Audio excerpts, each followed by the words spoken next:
Hi, everybody, and welcome to the program. Now, don't touch that dial, because in just a moment, these seats will be packed with the most outrageous, wildest, freakiest characters you have ever laid eyes on.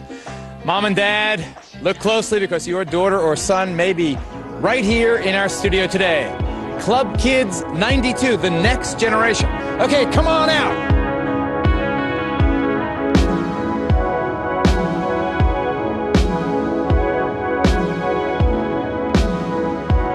I'm Michael Alig, and I suppose I'm an artist. I was born in South Bend, Indiana. It's a town most known for Notre Dame football, kind of like a lot of abandoned buildings and factories and things, which is where I kind of busted my chops. I got into painting in prison. Freeze, my co-defendant, we were just looking for something to do, basically, because we were bored, and Freeze was more of an artist than I was. My idea seemed to catch on, I guess, and I don't know whether that's because it was my name or whatever, but people liked my paintings and started buying them even when I was in prison. It was just something I continued doing because I enjoy it, and it's a great way of relieving stress. Those are actually taken off on toothpaste boxes. In high school, I was sort of known. I wouldn't go so far as to say I was infamous, but in a way, I suppose I was. If anybody asked you who I was, people would know who I was. They thought I was weird. I mean, they hadn't seen anything yet, but I was weird for South Bend standards. I moved to New York because I needed to go to college, or so I was told. I was supposed to go to Purdue with my boyfriend. I had a boyfriend in high school. He and I broke up in our senior year. I applied to all these colleges in New York, and I got a scholarship at Fordham, which is a Catholic school, which the dean at the college told me I was going to hell because I went there.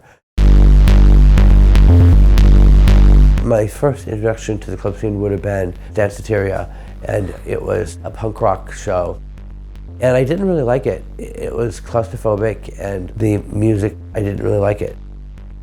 My roommate in college was dating Keith Haring, who was just becoming sort of a famous artist at the time. And Keith would invite us to go to these very glamorous parties with like Grace Jones and Andy Warhol and whatever. We would go to this club called The Area. Once you were inside, everybody was kind of equal. Even the busboys, like the busboys were as fabulous as Calvin Klein or whoever. They called it at the time democracy on the dance floor. It was really a cool idea because it meant that you could be anything. Just because you're a busboy doesn't mean you can't be Calvin Klein. Coming from Indiana and going to this Catholic college, nothing compared to, like, you never wanted to go home. Hi, I'm Dee Dee Boucher, and this is the new and improved New York Dance Dance. Tonight we're taping at one of the hottest clubs in New York City. It's called Danceteria, and it's the best. Danceteria was owned or run by a man named Rudolf.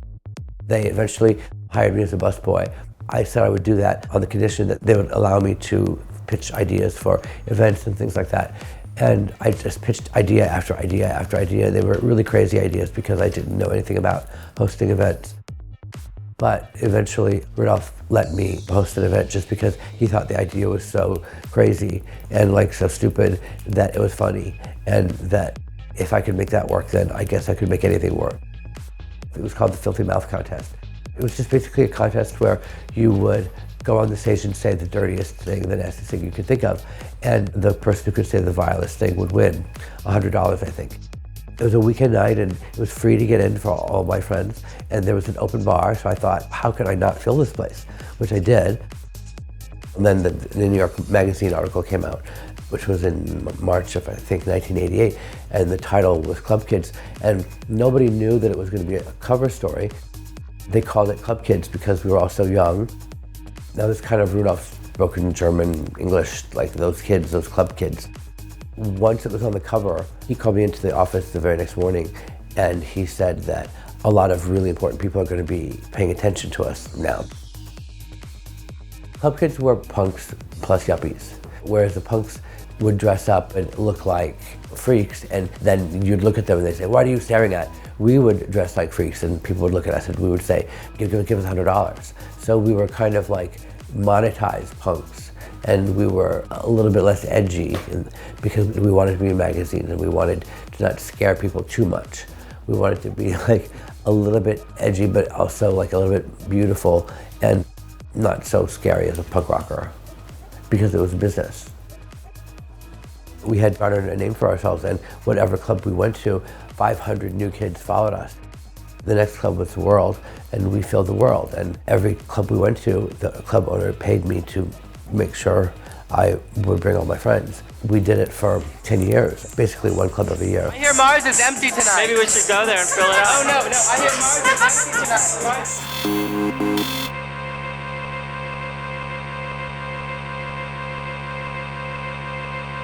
I was in prison because I committed a crime.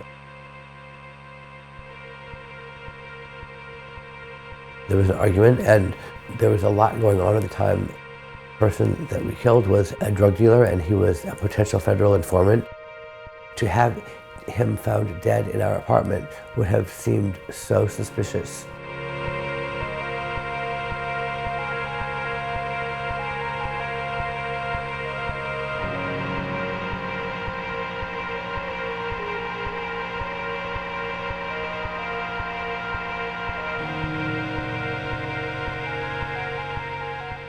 Anybody associated with the term club kid was automatically associated with this grisly crime.